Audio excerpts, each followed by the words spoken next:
ठीक है। और ये ईडी ने सुप्रीम कोर्ट को कहा है कि साहब आपकी बेल, आपको कोई लीगल राइट नहीं है, ठीक है ना। हाँ हाँ, ठीक है। हाँ। नमस्कार। आज हम दो बातों पर चर्चा करेंगे। पहला मुद्दा यह है कि कल सुप्रीम कोर्ट ईडी ने अपनी बात रखी और कहा कि जहां तक इंतरिम बेल का सवाल है, केजरीवाल जी को इंतरिम बेल नहीं चलनी चाहिए, क्योंकि बेल इसलिए नहीं दी जानी चाहिए कि जो प्रचार करने का हक है वो एक कानूनी हक है, वो संवैधानिक हक नहीं है। तो कोई कहे कि मुझे अंतरिम बेल पे आप रिहा कर दो, तो संविधान के आधार पे वो गलत होगा। और अगर कानूनी हक है केवल, तो कैसे कोई कह सकता है, क्योंकि उनके खिलाफ तो केस है और उसकी तफ्तीश हो रही है। और ये बात भी सही है कि जो चुनाव में प्रचार करने का हक है वो कानूनी हक है, लेकिन ये भी प्रावधान है कानून में कि अगर किसी को सजा हो जाए और कोर्ट कहे कि साहब इस सजा को हम स्टे कर देते हैं, तो प्रचार में हिस्सा ले सकता है ना। तो जिसको सजा हो जाए उसको कोर्ट स्टे करके हक दे सकता है कि आप जाकर प्रचार कीजिए, चुनाव है तो प्रचार कीजिए। वो भी हक दे सकता है कि आप अपना नॉमिनेशन फॉर्म भी फाइल कीजिए, आप चुनाव भी लड़ सकते हो। अब इनसे पूछिए कि हार्दिक पटेल कैसे चुनाव लड़े थे।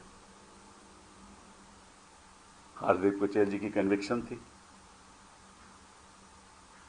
हाई कोर्ट ने स्टे नहीं दिया, हार्दिक जी सुप्रीम कोर्ट आए, सुप्रीम कोर्ट ने स्टे दे दिया, हार्दिक जी चुनाव लड़े, हार्दिक जी बीजेपी में शामिल हो गए। तो जिसके खिलाफ सबूत है, जिसके खिलाफ सजा है, उसको तो हक है अगर कोर्ट स्टे दे दे, और जिसके खिलाफ केवल आरोप है उसको स्टे नहीं मिल सकती, क्योंकि चुनाव में हिस्सा लेना एक कानूनी हक है, संवैधानिक हक नहीं।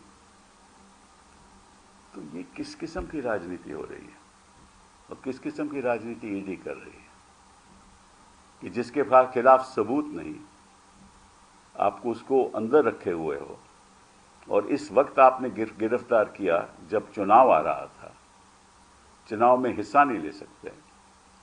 वो एक अपनी पार्टी के लीडर हैं, दिल्ली के चीफ मिनिस्टर हैं। तो ये छोड़िए, सब इन पदों को छोड़िए, लीडरशिप को छोड़िए, चीफ मिनिस्टर हैं वो भी छोड़िए, इस देश के नागरिक तो हैं ना। और मालूम सुप्रीम कोर्ट ने क्या कहा है कि फेयर एंड फ्री इलेक्शन, मतलब कि निष्पक्ष चुनाव basic structure of the constitution है, मतलब कि संविधान का बेसिक स्ट्रक्चर है। तो अगर किसी नागरिक को जिसके खिलाफ केवल आरोप है, आप छोड़ दीजिए कि वो चीफ मिनिस्टर है, उनको आप हक नहीं देने दोगे चुनाव में हिस्सा लेने का, प्रचार करने का, तो वो बेसिक स्ट्रक्चर का उल्लंघन होगा, क्योंकि आप बाकियों को हक दे रहे हो, एक राजनीतिक दल के नेता को, एक नागरिक को हक नहीं दे रहे। मैं समझता हूं कि इस किस्म की बयानबाजी, इस किस्म की बहस केवल एक ही लक्ष्य के साथ कोई कर सकता है, वो ईडी तो आपको मालूम है किसी तरीके से अरविंद केजरीवाल को यहीं रखा जाए, तिहाड़ में रखा जाए, रिहा नहीं किया जाए। अब मैं आपसे पूछना चाहता हूं कि कल को चार्जशीट में कुछ ना निकला तो क्या ये वक्त वापस आ सकता है?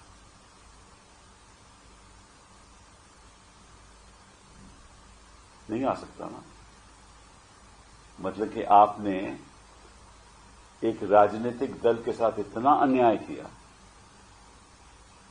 एक सरकार के साथ इतना अन्याय किया कि उसके चीफ मिनिस्टर को आपने तिहाड़ में रखा, कोई सबूत नहीं आज तक, कोई मनी ट्रेल नहीं, और ऐसे बयानों के साथ जो अप्रूवर बने, जिनके जो खुद अक्यूज्ड हैं, जो खुद आरोपी हैं, उनको आपने अप्रूवर बना दिया। उनके 12वें बयान के बाद उन्होंने आरोप लगाया केजरीवाल को, और ये समझते हैं कि यही बस काफी है कि उनका हक आप छीन लें। इससे ज्यादा मैं समझता हूं कि अन्याय किसी के साथ हो, ये होना नहीं चाहिए। और समाज को छोड़िए, कोर्ट की बात अलग है, समाज को इस बात को तो समझना चाहिए कि इन लोगों की मंशा क्या है। अब कानून और सर्वोच्च न्यायालय, न्यायाधीश उनके हक में करें या ना करें, उसके बारे में मैं कुछ नहीं कहूंगा, लेकिन समाज को इस बात को समझना चाहिए कि कितनी बेइंसाफी हो रही है केजरीवाल के साथ। एक तो यह मुद्दा हुआ। दूसरा मुद्दा जो मैं उठाना चाहता हूं वो यह है कि कल अमित जी ने, मैं बहुत उनका आदर करता हूं, कहा कि ये जो चुनाव की लड़ाई है ये विकास वर्सेस जिहाद है, विकास वर्सेस जिहाद। और मैं समझता हूं कि लड़ाई विकास वर्सेस जिहाद नहीं है। विकास तो इनका हो रहा है और सर्वनाश बाकियों का कर रहे हैं। इनका विकास तो हो गया, ये तो सत्ता में बैठे हुए हैं, इनको इलेक्टोरल बॉन्ड से पैसा भी मिल गया। इनका मकसद है कि सबका सर्वनाश करो, विकास नहीं सर्वनाश। कैसे सर्वनाश करो? जहां भी सरकारें विपक्ष की हैं उनको खारिज करो, उनको बदलो, खरीदो फरोख्त हो जाए, मोह दो। मुझे नहीं मालूम कि क्या क्या दिया होगा, इसके बारे में तो जांच ही होनी चाहिए, मुझे तो मालूम नहीं, लेकिन बिना मोह के कोई तो करता नहीं है ऐसा। दल तो अपना छोड़ता नहीं है। कुछ मिनिस्टर बन गए, कुछ डेप्यूटी चीफ मिनिस्टर बन गए ना, और तो ऐसे तो नहीं बने ना।